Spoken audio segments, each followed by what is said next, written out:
આપ સૌને મારા સીતારામ। તો આપણે આવી ગયા હતા મરસીમાં દવા છટાણી નથી તો મરચીમાં કુકડ આવી ગઈ છે અને વરસાદ હોવાના કારણે હવે આપણે એક બાજુ પારી ચડાવી હતી પણ બીજી બાજુ પારી ચડાવવાની બાકી રહી ગઈ હતી એટલે મરચી નમવાનો પણ પ્રોબ્લેમ રહે છે। તો આપણે મરચીને બાંધવાની પણ છે, દવા પણ છાંટવાની છે। તો પહેલા આપણે દવા લઈ આવી, દવા અને દોરી બંને લઈ આવી અને પછી આપણે મરચીને બાંધીશું। પહેલા દવા છાંટી દઈ, દવા છાંટીને પછી આપણે જે ખાંપા છે એ ખાંપા કાપી લઈ અને પછી ખોડી અને દોરી બાંધી દઈએ એટલે ગમે એવો વરસાદ આવે તો આપણે મરચી નમી ના જાય એ માટે। મરચી એક બાજુ બાંધેલી છે, એક બાજુ બાંધવાની બાકી રહી ગઈ છે, એના કારણે મરચી નમવાનો પ્રોબ્લેમ રહે છે। જો આપણે મરચીને બાંધીશું નહીં તો આ વરસાદની નમી જશે અને નમી જશે તો આપણે બધી મરચી ફેલ જાય છે, એના કારણે આપણે મરચીને બાંધવી પડશે। આ મરચીનો છોડ અડધેથી ભાંગી ગયો તો આપણને નજરમાં પડ્યો તો આપણે આ મરચીના છોડને પ્લાસ્ટિકની બંને વડે બાંધી દીધો છે। પહેલાં તો 2 દિવસ સારો નહોતો લાગતો પણ આ વરસાદના કારણે એકદમ બીજી મરચી જેવો થઈ ગયો છે। મરચીમાં લગભગ બધા મરચાં ઉતારી લીધા છે, થોડાક જ બાકી રાખ્યા છે કેમ કે આ વરસાદના કારણે પાણી અને મરચાંના વજનના કારણે મરચી નમી જવાનો બહુ પ્રોબ્લેમ રહે છે। તો આપણે પહેલાં લઈ આવી દવા અને દોરી એટલે કુકડ પણ પહેલાં સર જતી રહે અને દોરી બાંધી દઈએ એના કારણે આપણે મરચીને કોઈ નુકસાન ના થાય। તો આપણે મરચીમાં જે કુકડ આવી ગઈ છે એના માટે દવા લેવા આપણે વાંકાનેર જઈએ છીએ અને તમે કુકડ માટે કઈ દવા છાંટો છો એ કોમેન્ટમાં જરા કહેજો।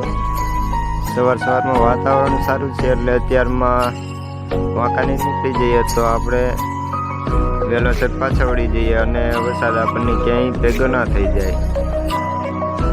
જોઈ શકો છો વાદળા તો એકદમ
આપણે આમાં દવા લઈ લીધી છે રીંગણી અને મરચી માટેની અને આ આપણે મરચી બાંધવા માટે દોરી લઈ લીધી છે। મરચી અને રીંગણી માટે હવે બીજું જે વાવેતર કરશું એમાં ટપક પદ્ધતિથી આપણે ખેતી કરવાની છે. માટે આપણે ટપકની માહિતી લેવા માટે આવે છીએ. તો માહિતી લઈએ.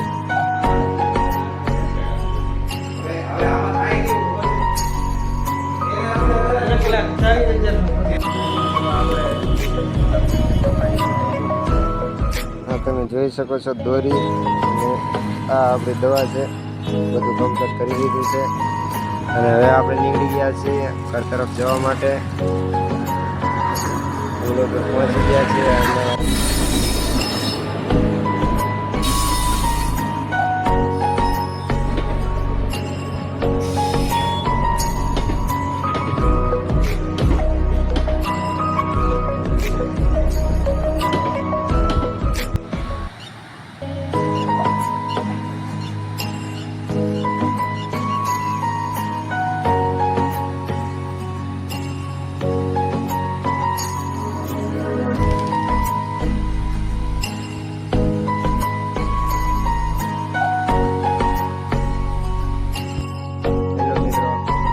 વાંકાનેરથી પાછા આવી ગયા છીએ અને દવાની વાત કરતા હતા એ ટાટા કંપનીની સ્મિતર છે.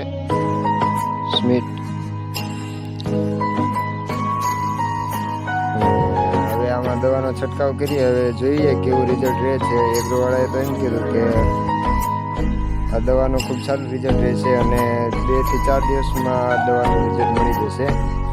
અને જે આ મરચીમાં કુકડ છે એ 4 દિવસની અંદર વહી જશે. જે નવી ફૂટ આવશે એ એકદમ સારું પાંદ આવશે અને જે આ છે એમાં કંઈ ફેરફાર નહીં થાય. પરંતુ જે નવી ફૂટ આવશે એમાં 100% ગેરંટી આપી છે અને એકદમ તંદુરસ્ત છોડ રહેશે.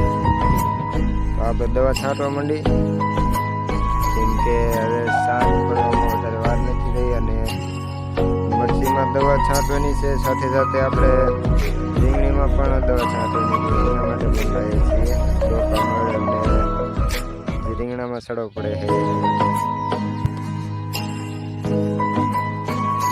તો મિત્રો આપણે દવા છાંટવા માંડી છીએ હવે.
આપણે મરચીમાં દવા છાંટી દીધી છે અને રીંગણીમાં પણ દવા છાંટી દીધી છે. હવે 2 દિવસ પછી જોઈએ હવે કેવું રિઝલ્ટ મળે છે.